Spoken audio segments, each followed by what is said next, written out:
Sandiwara Radio, misteri dari Gunung Merapi, dalam kisah Penghuni Rumah Tua.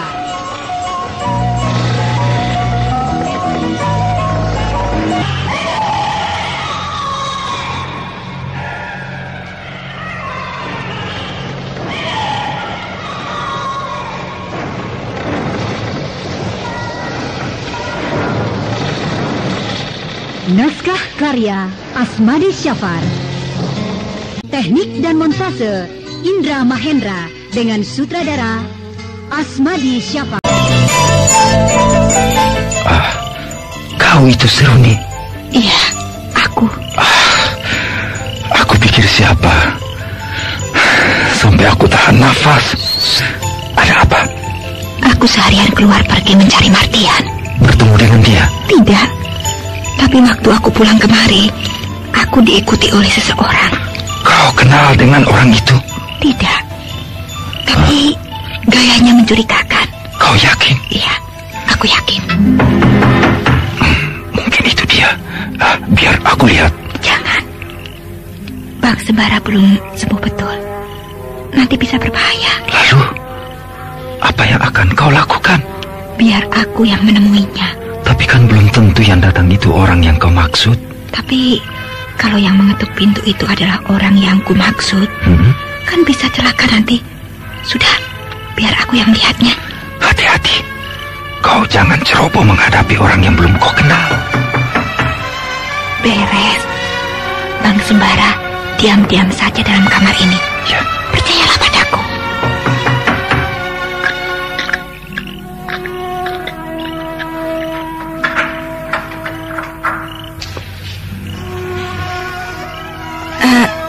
Siapa Bapak? Aku mau bertemu dengan anak si Badirul. Ini pasti orang yang mengikuti aku tadi. Bisa saya bertemu dengan dia? Saya orang yang Bapak maksudkan. Kau anak Badirul? Iya. Jadi kau Seruni yang kecil dulu? Bapak tahu tentang masa kecilku? Aku sahabat ayahmu. Kalau benar Bapak sahabat ayahku, kenapa aku belum pernah melihat Bapak selama ini? Aku memang sudah lama tidak kemari, sehingga sekarang aku sempatkan datang karena mendengar ayahmu telah mati dibunuh oleh Sembara. Bapak tahu tentang perkelahian itu? Kenapa tidak? Suatu perkelahian yang membawa maut bagi ayahmu. Boleh saya masuk? Aku ragu terhadap Bapak. Jadi sebaiknya Bapak tidak usah masuk. Kau ternyata aneh, Seruni. Apakah kau mencurigai aku? Apakah kau tidak percaya bahwa aku ini adalah sahabat ayahmu?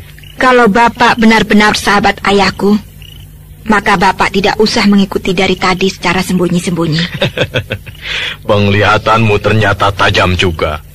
Tapi aku mengikutimu seperti itu karena aku curiga melihat gelagatmu mengintip rumah orang malam-malam. Itu urusanku, bukan urusan Bapak.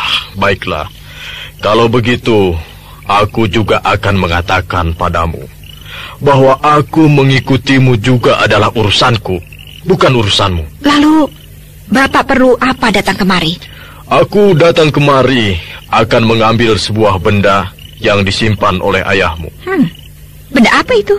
Karena benda itu adalah mustika ular. Batu buruk itu? Ya, biar batu itu buruk, tapi dia adalah hakku setelah ayahmu meninggal. Aku tidak akan memberikannya. Semua yang ada dalam rumah ini adalah milikku.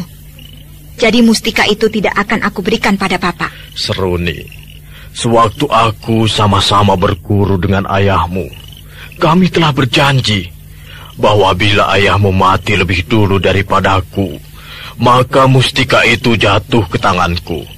Begitu janji kami, Seruni. Dan janji itu diucapkan di depan guru kami. Tapi aku juga butuh mustika itu. Dan lagi, Bapakku tidak berpesan apa-apa padaku. Aku tidak bisa memenuhi permintaan Bapak. Ya, baiklah. Kalau kau tidak mau memberikannya, aku akan mengambilnya sendiri. Silakan Bapak coba. Tapi untuk bisa masuk rumahku, Bapak tidak bisa selama aku berdiri di sini. Kau anak kemarin sore mau main-main denganku? Sedangkan ayahmu sendiri masih berpikir untuk menghadapiku.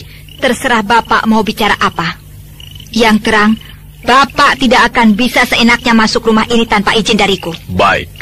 Nah, kini kau minggirlah. Ya. Bapak menyerangku?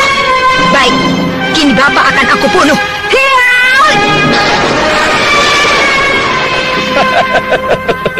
Kau hebat juga, Seruni. Pasti kau diajari oleh ayahmu. Tapi sayang, seranganmu tidak kena. Tapi seranganku ini tidak akan bisa kau elakkan. Seruni, tahan.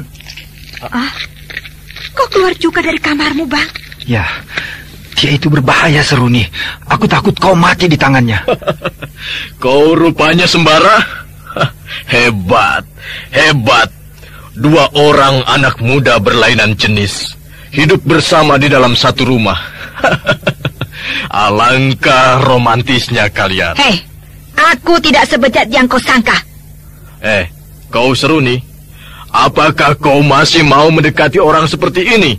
Orang yang telah membunuh ayahmu. Itu urusanku. Pak Salihun, sebaiknya kau pergi saja dari sini sebelum kau kuusir. Hebat, hebat. Tapi kalau aku hadapi keduanya, aku bisa berbahaya. Sedangkan Seruni ini saja punya ilmu yang hebat. Sebaiknya aku mundur dulu. Hayo, kenapa kau diam? Baiklah Seruni. Aku masih memandang ayahmu almarhum. Aku akan pergi. Tapi pada suatu saat nanti, aku akan kembali lagi untuk mengambil hakku.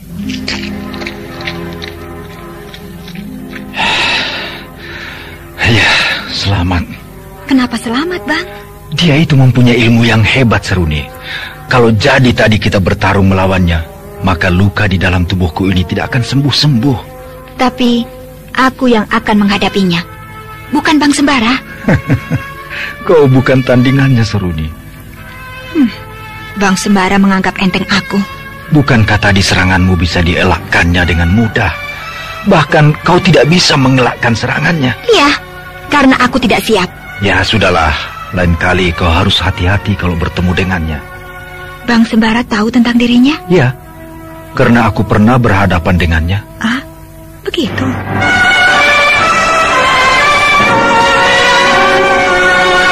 Sayang, Salihun tidak tahu bahwa Sembara dalam keadaan masih terluka akibat bertarung menghadapi Badirul.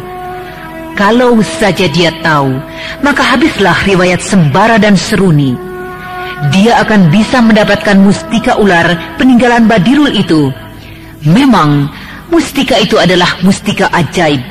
Karena barang siapa yang memilikinya akan bisa menguasai lembah hantu yang dihuni oleh seekor ular besar. Dan anehnya, ular besar itu bisa juga menyerupai orang yang memiliki mustika itu. Nah, itulah sebabnya Salihun sangat berhasrat untuk merebutnya. Seruni, betul. Khasiat mustika ular itu seperti apa yang kau ceritakan padaku. Iya, Bang. Dan di mana ayahmu menyimpannya? Kenapa? Apakah Bang Sembara mau memilikinya? Tidak. Aku hanya menanyakannya saja. Kalau buat Bang Sembara, aku akan memberikannya. Tidak usah. Mungkin buatmu sangat baik untuk menjaga dirimu, kalau memang begitu khasiatnya. Abang mau melihat tempat mustika itu? Ya, aku ingin melihat seperti apa mustika itu. Dekatlah kemari. Kemana? Ke dekatku. Ke dekatmu? Iya. Apakah dia ada di tubuhmu? Iya. Dia berada di belakang gusiku. Aku tanam di sana sesuai dengan petunjuk bapakku. Bagus. Kalau begitu, si Salihun itu tidak akan bisa menemukannya.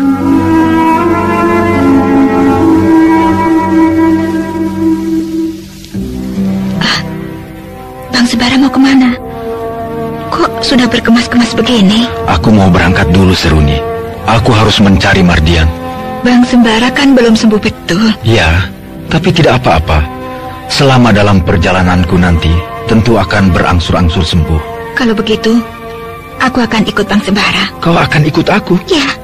Ikut aku? Kenapa? Apakah Bang Sembara keberatan kalau aku ikut? Lalu, Rumahmu ini siapa yang akan menjaganya? Buat apa bagiku rumah ini kalau aku harus sendirian tinggal di sini? Seruni, kau harus tinggal di sini.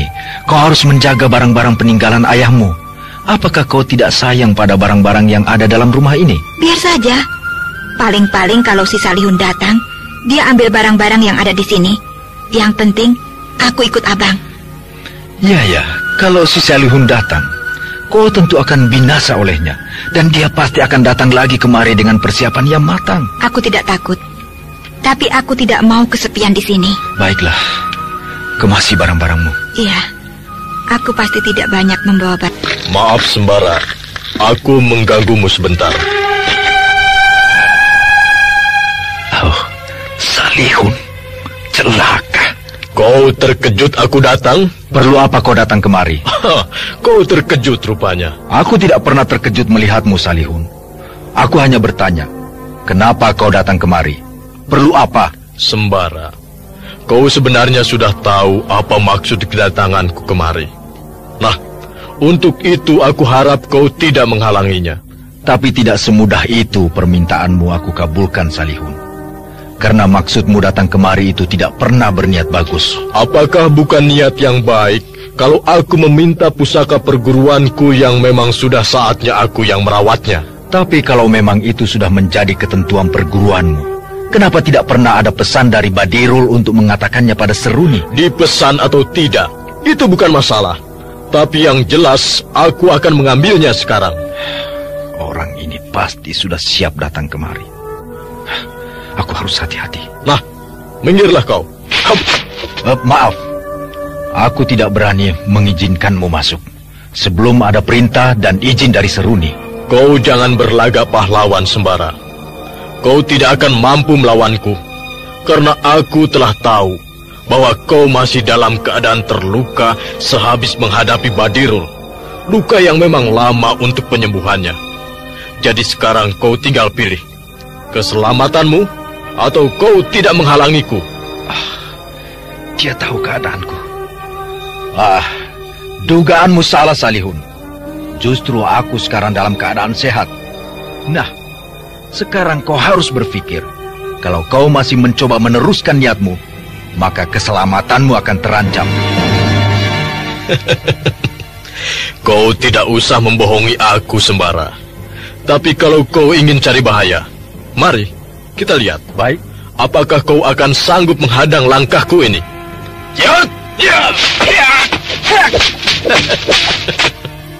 Ternyata kau repot mengelakkan seranganku, Sembara. Nih, cobalah ini. Nih lagi.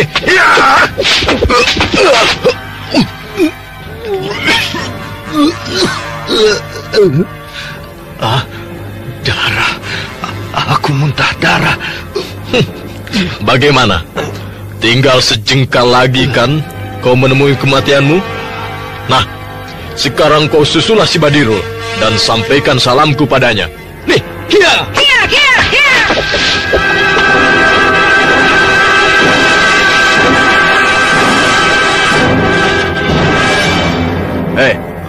Kenapa kau menghalangi aku, Seruni? Kau curang. Kau hanya membunuh lawan yang sedang tidak berdaya. Kau sebenarnya harus sadar, Seruni. Orang yang akan aku bunuh ini adalah musuh besar ayahmu. Nah, apa salahnya aku membalaskan kekalahan ayahmu sekarang pada Sembara ini? Karena aku adalah sahabat ayahmu. Karena aku dan ayahmu adalah kawan dalam satu perguruan. Itu urusanmu dengan bapakku. Karena sekarang bapakku sudah mati, maka kau tidak ada sangkut pautnya lagi dengannya. Kalau kau memilih jalan untuk membela orang ini, kau akan menyesal nanti. Percayalah, lebih baik kau bantu aku. Seruni, bila orang ini bisa aku bunuh, maka tidak ada lagi yang akan menghalangiku. Juga sekaligus sakit hatimu terbalaskan. Nah, apakah kau tidak akan bahagia? Aku akan menolong membereskan harta-harta peninggalan orang tuamu, yang sebenarnya banyak yang kau tidak tahu dan belum kau ketahui. Terutama hal-hal yang menyangkut lembah hantu. Lembah yang dulu menjadi kekuasaan ayahmu. Cukup! Kini aku minta kau jangan mengganggu kami lagi. Silakan pergi dari sini. Orang tua yang tidak tahu diri. Kurang ajar. Kaulah sebenarnya yang tidak tahu diri, Seruni. Tidak tahu bagaimana berbakti pada orang tuamu. Setelah orang tuamu dibunuh olehnya, kini kau memelihara orang yang membunuh ayahmu. Sungguh keterlaluan. Ataukah kau telah kena sihir si pemuda ini, dan kau jatuh hati padanya? Aku akan memberikan pelajaran padamu. Ya! Kini perkelahian berubah arah. Tadi Salihun berhadapan dengan Sembara dan dapat merubuhkan pemuda yang memang sedang terluka itu. Tetapi kini dia berhadapan dengan Seruni yang sudah lebih waspada daripada pertemuan mereka yang pertama beberapa hari lalu, sehingga membuat perkelahian ini menjadi seru.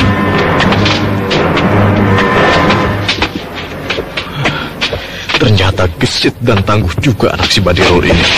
Aku harus hati-hati.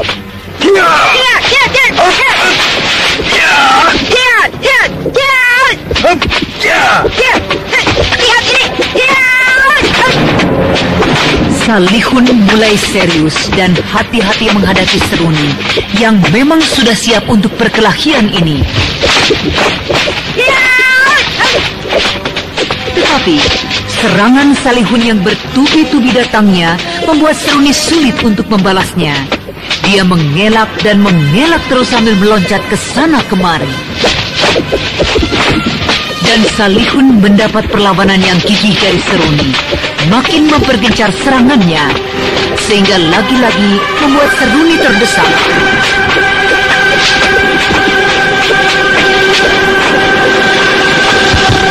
Nih, rasakan olehmu. Ya!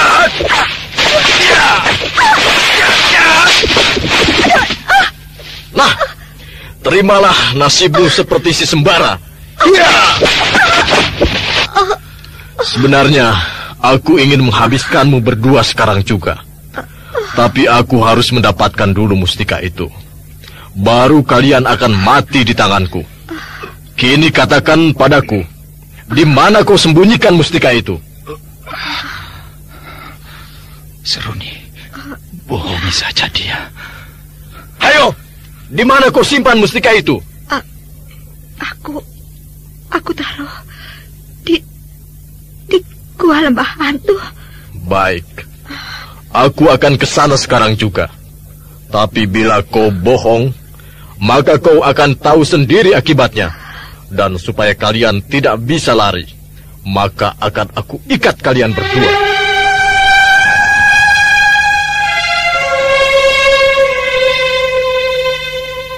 Dengan semangat dan tergesa-gesa, Salihun mengikat Sembara dan Seruni berdua di dalam kamar. Kemudian kamar itu dikuncinya dari luar. Sebenarnya, walau tidak diikat pun, kedua orang itu tidak akan mungkin melarikan diri, karena keduanya dalam keadaan lemah akibat serangan Salihun yang tidak mengenal ampun itu.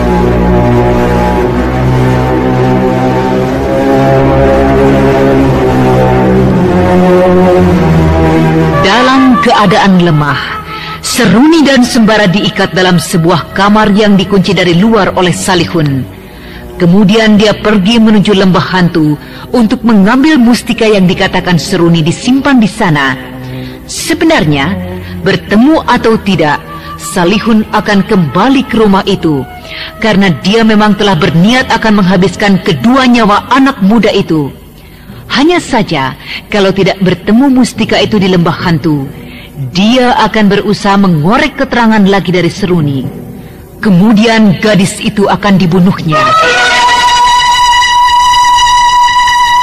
Nah, para pendengar yang berbahagia, bagaimanakah nasib Sembara dan Seruni? Apakah mereka dapat meloloskan diri dari bahaya maut yang sedang mengintai? Dan apakah Salihun bisa menemukan mustika itu yang sebenarnya tidak berada di lembah hantu? Demikian tadi telah kita ikuti serial Sandiwara Radio ini. Sampai jumpa esok hari pada waktu dan gelombang yang sama.